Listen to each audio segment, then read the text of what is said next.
just like the sky doesn't have to be blue in your paintings, we don't need to make our rainforests all green.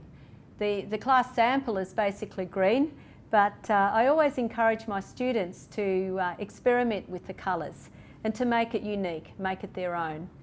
Our next step is to paint some of our background trees. Now, because we paint them in a subdued colour, they do stay in the background because our colours in the background needed to be faded out. I've tipped some more paint, concentrated paint, onto another ice cream container lid. The colours that I've used here, the golden yellow and the violet, which mixed together make a brown very, very easily. And because I want it faded out a little bit, I've got a little bit of white in there as well. Now, I've obviously changed from a sponge to a brush because I want to make strokes across the surface, quite fine strokes. I find it easier to start at the bottom and paint the trees in.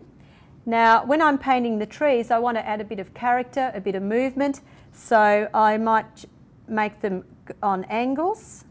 So to start off with, I'm just painting them in, and then I can go back and work again over the surface and add more paint.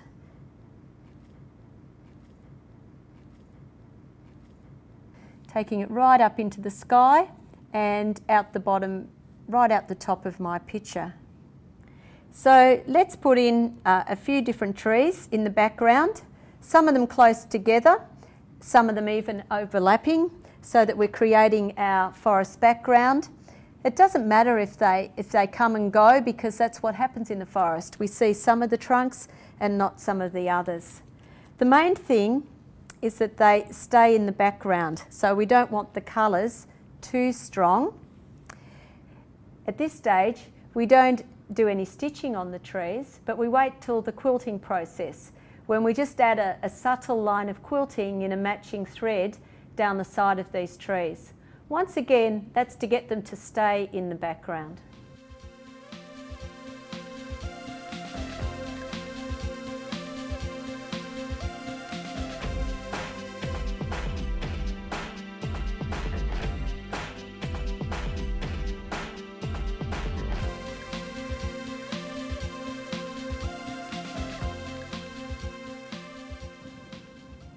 Okay, so we've got a few there to go on with. We'll just do another one up here. Okay. It's good to provide a little bit of a link between these elements by, if it's within the nature of the tree, to cross over some of the trunks so that we get a bit of harmony, we get some of the elements being linked together. And getting some of the lines on an angle certainly adds movement to your work. When you come to quilt it, remember which tree is in the front. So the quilting lines will need to cross right over the tree in the background. Putting our painted piece to the side to dry, we're now going to look at some of the things that we can do on the surface. Now, in the quilt behind us here, this large fig tree is actually painted onto another piece of fabric and then fused on the surface. Often we can't find commercial fabrics to suit our purpose that work well for trees. Often we need them to be darker at the bottom, lighter at the top, and to have other colours in them.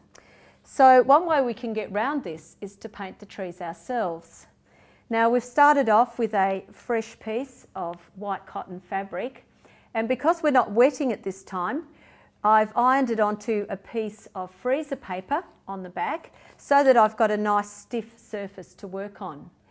You can either trace your tree or you can draw it freehand on the white fabric using a black pen, something that will stand out on the surface. Now, once again, we're using the paint quite concentrated. I've actually added a few more colours to the palette this time so that we can really play around with the colours on the surface. I'm using a fairly small paintbrush, a flat brush, which means that I can apply the paint more easily. The fabric really soaks up the paint, so we do need to keep adding more to get the required coating that we need. Now, think about where the sun is coming from. Would one side of the tree be lighter than the other? And if so, we would paint that first. So looking at my drawing here, I've decided that I'm going to make the right-hand side lighter. So mixing up a little bit of the yellow and white together, I'm going to apply that on the right side of the tree. Now you'll notice that I'm not very good at colouring in because I'm going right out over the lines. This is deliberate because later on when I cut it out on the line, I don't want any of the white fabric showing through.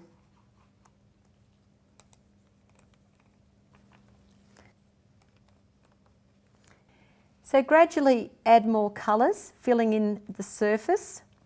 Be brave, put lots of different colours in there. When you look at trees that artists have painted in galleries, often they'll have turquoise, red, orange, lots of beautiful colours. So the trees don't have to just be brown. It would also give you a wonderful palette to stitch on later on.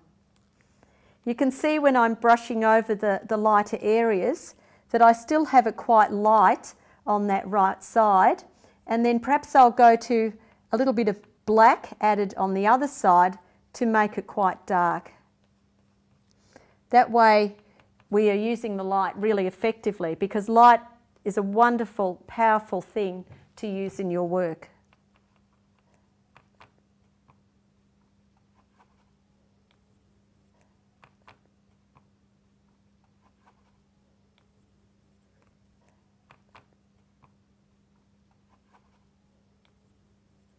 So keep painting until you've covered all of the tree, and remember, keep introducing those beautiful colours through your branches.